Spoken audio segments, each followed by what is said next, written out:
Good evening, everyone, and thank you for trusting News 3. I'm Teresa Whitaker. And I'm Phil Scoggins. A major break in the 45-year-old cold case of missing Auburn University student Kyle Clinkscales began Tuesday when his submerged 1974 Pinto was discovered in a Chambers County creek. Tonight, as investigators find new evidence in the car, News 3's Elizabeth White speaks exclusively with a truck driver who helped the mystery resurface.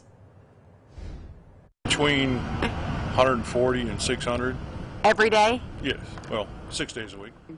East Alabama trucker Jeremy Darling logs a lot of miles in his 18-wheeler. I'm always looking around. Yeah.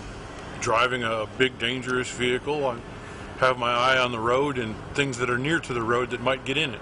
Tuesday, Darling's alertness helped locate the presumed skeletal remains of 22-year-old Kyle Clinkscales. The AU student vanished from a LaGrange, Georgia bar where he worked in 1976.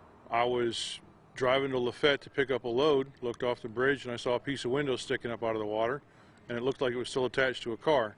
Darling called the Chambers County Sheriff. Clinkscales' white two-door 1974 Pinto runabout was pulled from the creek along County Road 83. Inside, investigators recovering 50 kinds of skeletal remains, including a partial skull bone, Clinkscales' wallet, and other personal items. Wow. Glad to have helped him with that one. The investigation is ongoing. Previous articles indicating 2 people were arrested in his disappearance, but never charged with murder. Meanwhile, Darling wishes Clinkscales' parents, who spent decades searching for their only son, were still alive to know of the discovery. Yeah, I would certainly put a lot of effort into finding the child, as he did. Clinkscales' parents started a nonprofit to help others find their missing loved ones and shared Kyle's story in a book, a picture of their son and his Pinto on the cover. Reporting in East Alabama, Elizabeth White, WRBL News 3, on your side. Meanwhile, we just received this statement from Martha Morrison. She's a half-sister of Kyle's mother and one of the only remaining living members of Kyle's family.